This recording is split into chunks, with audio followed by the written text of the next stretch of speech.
What's up, rock stars? It's Rox, and I'm coming to you today with a review for Love and Hip Hop New York, Season 6, Episode 10. So, you guys, I am doing this before I get ready for my day, and I had to sit here for a little while. It was dark. The sun wasn't even up. You guys couldn't see me, but yeah, it's a busy day scheduled for today, so I've got to get this done. So this is going to be what I believe an abbreviated review of Love and Hip Hop. It wasn't really that much that happened. You can tell that we about to wind down on the season. Anyway, you guys, let's get to it, shall we?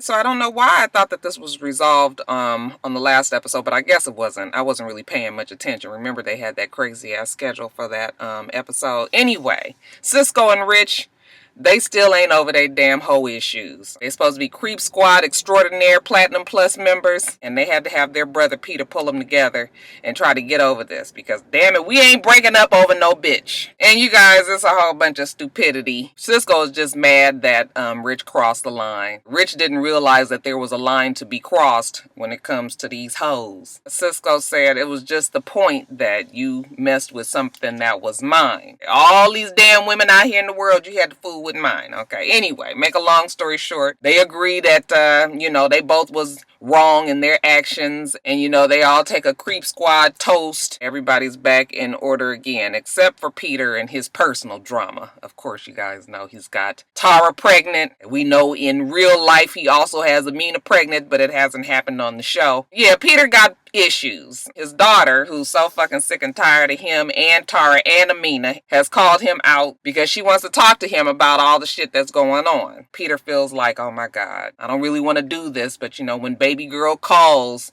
okay, he must come running. So he sits down with her. He was like, I guess Amina told you. And she was like, yeah. And he was like, damn, okay, I didn't really want Amina to say nothing. I don't want her to base her opinion on me about anything that any of my damn baby mamas said, because they all know I'm full of shit, right? I would rather soften the blow. Even if he did try to give the story himself, okay, I have a feeling that the daughter pretty much knows who her father is. I was real sad for her when she started crying. No kid should be in the middle of their fucking parents' drama. I mean, does he realize that he's affecting a whole bunch of people's lives and not just his, and not just his stupid ass baby mamas, Tara and Amina?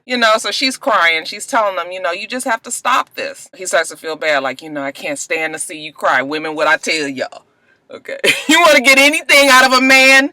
Damn it. All you got to do is let that one tear fall. The Mimi tear when the shit just come and face don't move or nothing. The daughter was just like, you have to stop this. I know you a good guy. You're a good person. You're a good father. You're just a terrible ass husband / baby daddy. These women deserve more, even if they don't see it for their stupid ass selves. Maybe you should stop this whole thing by getting a vasectomy. It's like, I didn't expect her to say that. But damn it, let's talk about this, okay?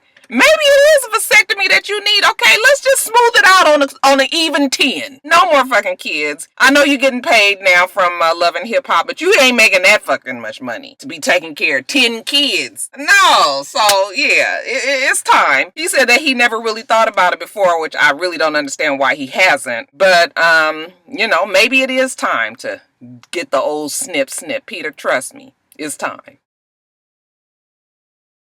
So we see Ra and Remy. They're in a wedding boutique because they are trying to get the finalization on these wedding plans. The wedding is quickly approaching. Remy sits down and tells Ra that she don't want no fat bitches in her wedding. I was like, too late. Look, I know, but I'm sorry, y'all. It's not nice, right? We just gonna say that they working on their weight. How's that? But y'all know good and damn well both Remy and Rod's good and fluffy. But Rod say, you know what, don't worry about it by the wedding. We gonna be all straight. And how's everything coming with the wedding plans as far as everybody that's gonna be in it? Remy says, here you go. Like Pap, okay? My two sisters, whatever their names was, they gonna be in it, okay? But Ray Monique, I said, what the fuck?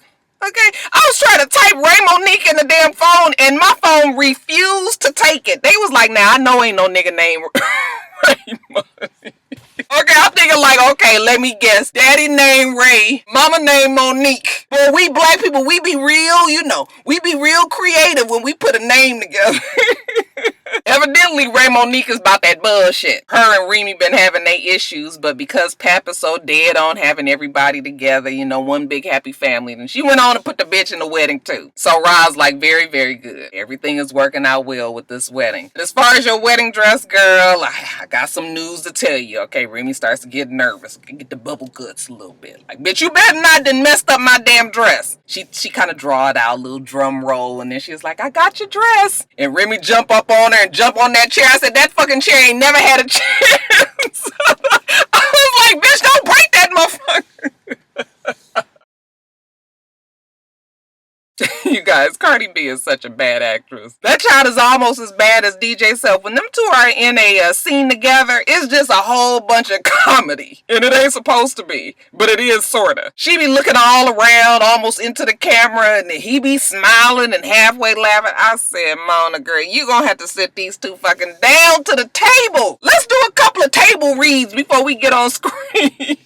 Cardi goes to talk to DJ Self because now it's starting to sound like Jocelyn storyline, okay? She's doing all this music and DJ Self is not helping her. She do all of this for DJ Self, but he don't do nothing for her. Why the fuck you doing all this for DJ Self if he don't do shit for you? Especially y'all not fucking no more. Like, what's the benefit for real now? And I say fucking with this. DJ Self says, look, you ain't serious about no music, okay? As far as he's concerned, she's a stripper with a couple of songs. I was like, damn, that was kind of mean, okay, even though it is the truth. Because I don't think she's been stripping for some time now, but he was just like, I done told you that if you was passionate about this, you would put your music on a thumb drive and you would give it to me and you would let me listen to it. You ain't done none of that. You just up in here with the yeah. And she was like, you know, I appreciate all the help that you try to give me, all right, but I want my fucking music out, all right? So don't ask me to do nothing for you until you do whatever you need to do for me. I didn't even really understand what was the resolution in this conversation. Like I said, Cardi B and DJ Self, y'all, it is just a whole bunch of Now, later on, we see Cardi B in the studio. She's rapping. We finally hear her song. Oh, I forgot the name of the song, you guys, but it wasn't, you know. She actually didn't have the voice that she usually speaks in, like she was actually speaking very clearly.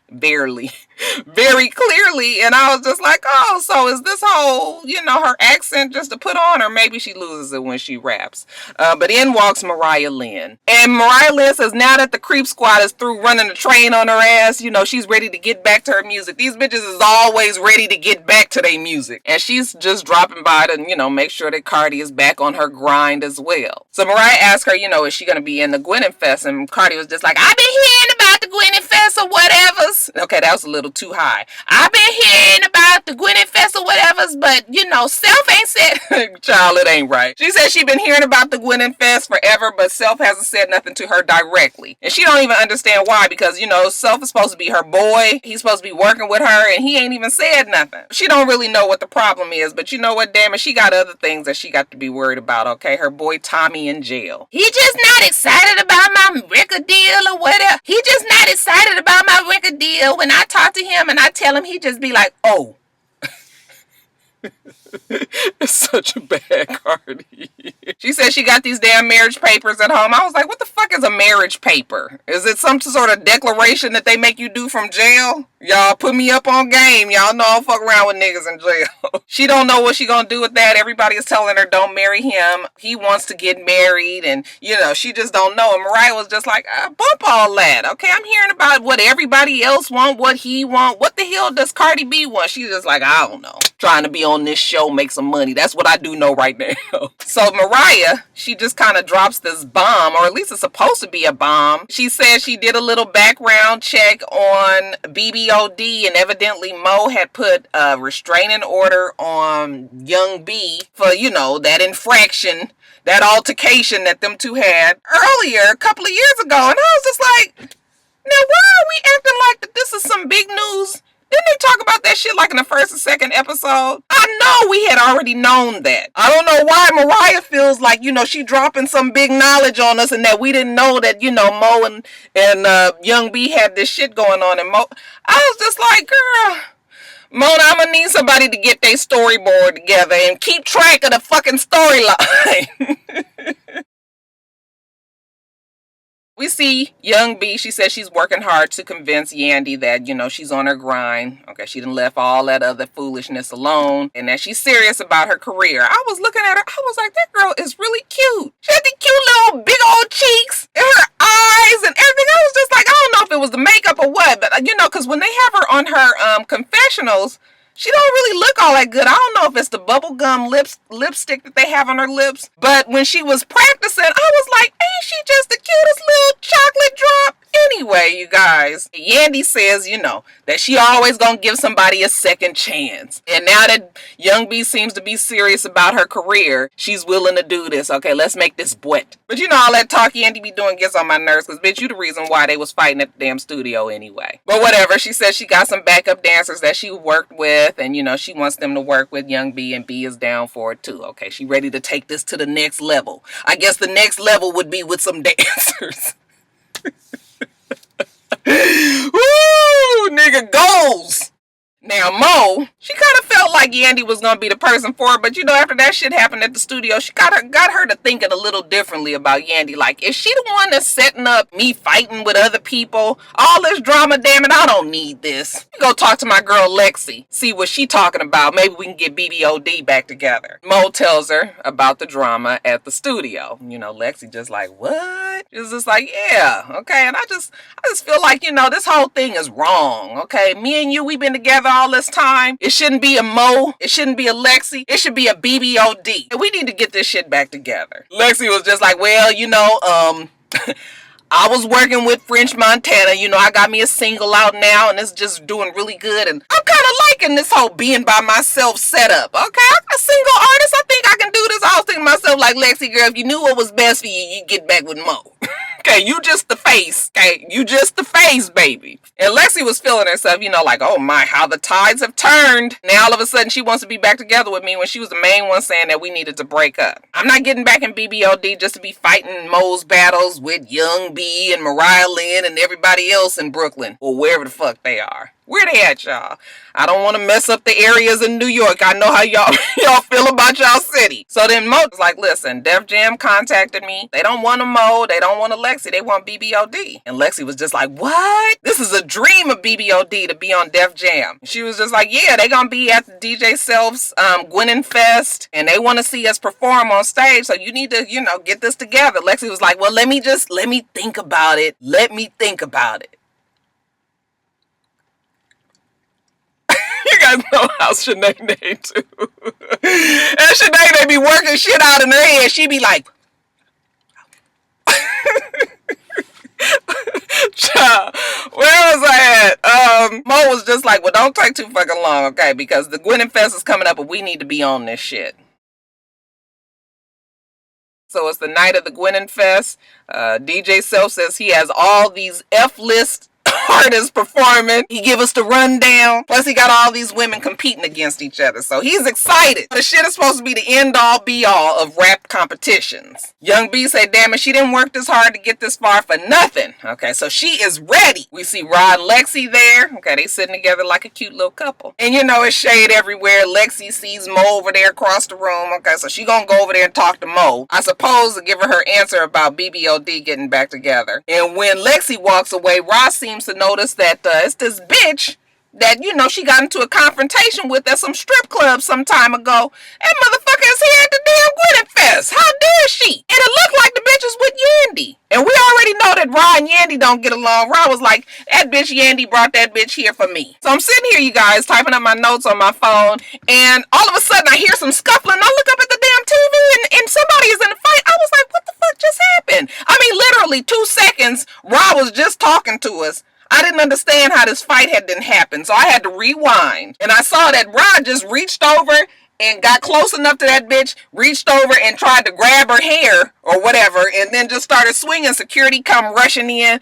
I said, what the fuck is going on here? See, this is why you can't take the ghetto out the nigga. You can take the bitch out the hood any day. But how you gonna be at a music industry event? You have artists there that you're supposedly representing, and you gonna let a bitch that had a standoff with you at some strip club some time ago, okay, fuck up your whole night? The fuck is wrong with you? You talking about your money. You talking about your career and the career of your artist. Oh yeah, put all that on the line for a bitch that's gonna...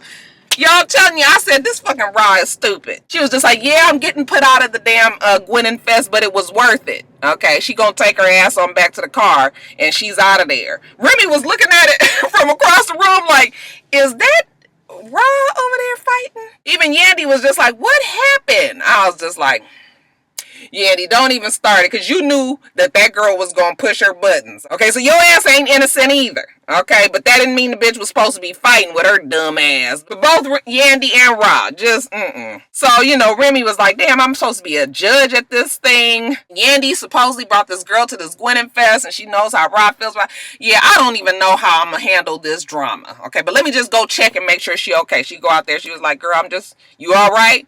Yeah, I'm good. Fixing to go get me something to eat and go. I'm sorry, y'all. So Remy was like, okay, well, let me get on back in here. Okay, I don't know if I'm going to have Yandy around for my wedding. Okay, if she's going to be doing shit like this. I'm trying to get these two friends again, and I just, yeah, this ain't a good look. But let me get back in here. Business must go on. First, we get BBOD up there. Okay, that was the big surprise that they were back together. They rapped some song, and actually the song wasn't that bad. I mean, it wasn't that good, but it wasn't, you know, more money. I want your money. I got your money. Whatever the fuck that damn song was. Then next up, you guys put your hands together for Mariah Lynn. Never, bitch. Things that you do, you be never rich. Never popping, you be never it. You wait at the top, but you never lit. Never, bitch. Never, bitch. Never, ever, ever, ever, ever, bitch. Never, bitch. Never, bitch. Never, ever, ever. Mariah, do you just come up with songs just to be fucking with us? Actually, you guys, her songs are catchy. She has like this, you know, she repeats a hook and it just kind of stays in your mind. And that, you know, that's a formula that they use right now. Necessarily don't be all that good, but it just stays in your mind and you just say that shit. Never, bitch. Never, bitch. Never, ever, ever, ever, ever, bitch. Anyway, after get my throat together. Then, you know, Mona, in order to make this shit look legitimate, okay, she got somebody up there named Signature. Okay, she do a little whatever she do. And then we get another baby girl. Her name was Kaya Baby. Okay, Kaya do whatever she gotta do. Okay, then it's time for Young B to get up there. Mo was being shady, said, you know, her song sounded good, but was she lip syncing? Now the Gwinn Fest is over. It's turned over to the judges. What did y'all think? Who should be the winner of Gwinn Fest? You know. That shit is like a bootleg ass American Idol. Everybody at the table trying to figure out who sounded the best. In the meantime, everybody just standing around kind of waiting to hear what happened. Okay, Mariah Lynn goes to visit Young B in her dressing room. Or was it vice versa? Somebody was in the dressing room. Anyway, Mariah Lynn said, you know, if she doesn't win the competition, she hopes that Young B does.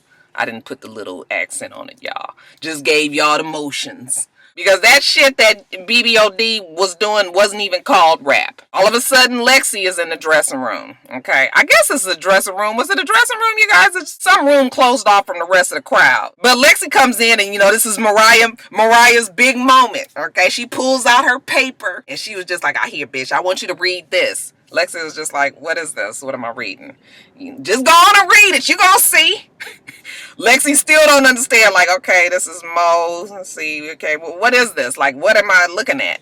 You don't see what you looking at there? Okay, your girl put a restraining order on Young B. Okay, Lexi is just looking like, this was Mariah's aha moment, y'all. Mo comes in there and, you know, they looking at the paper and she's just like, so what are you trying to say? Mariah's like, you a snitch. I guess them is fighting words in New Jersey / Brooklyn / wherever the hell they are. And I guess it was enough to piss off Mo. So, of course, now she's trying to fight with Mariah. And here comes security breaking it up. Mo and Lexi, you know, they already know that they got this shit in the bag. So, you know, they walking out like, oh, bitch, we ain't even got time for this. Let us take our damn bow right now because we know we won Gwinn Fest. Ain't gonna worry about Mariah. Mariah's in that fucking room. She's so fucking stressed out. Why do you guys keep holding me back? Why do you guys hold me? If y'all don't put me in front of these bitches right now. Mariah wants to beat up BBOD. Okay. Young B got a kick out of all of it. Okay, she was able to stay clear. Yandy happened to miss all of this with her slick ass. Talking about, you respect boundaries and all of this. Bitch, if they were to respect boundaries, then you should have respected the boundary of Mo and B and not put them in the damn studio together. But you want to be preaching to Remy how Rodney's a controller, so which he does. Not saying that you're supposed to just run off and, beat a bitch ass at a damn industry event. But still, you stirred that pot, Yandy. Cut it out. And then, you guys, when it comes to who won the damn Gwinn Fest, how about they don't announce it, okay? Mona gonna say that shit till next week. I said, bitch, we don't care about that shit. What the fuck y'all saving it till next week for? Everybody feel like wanting to wait up here after we done sat through all of this. We don't even get to see who won the Gwinn Fest till next week. You guys make sure that you rate, comment, and subscribe to the channel. I'm itsrox. The channel is for itsrox, and everything else I do will be in the bottom bar. All right. So I hope that you have a wonderful, wonderful rest of your day, and I plan on doing the same. Till next time, rock stars. Bye.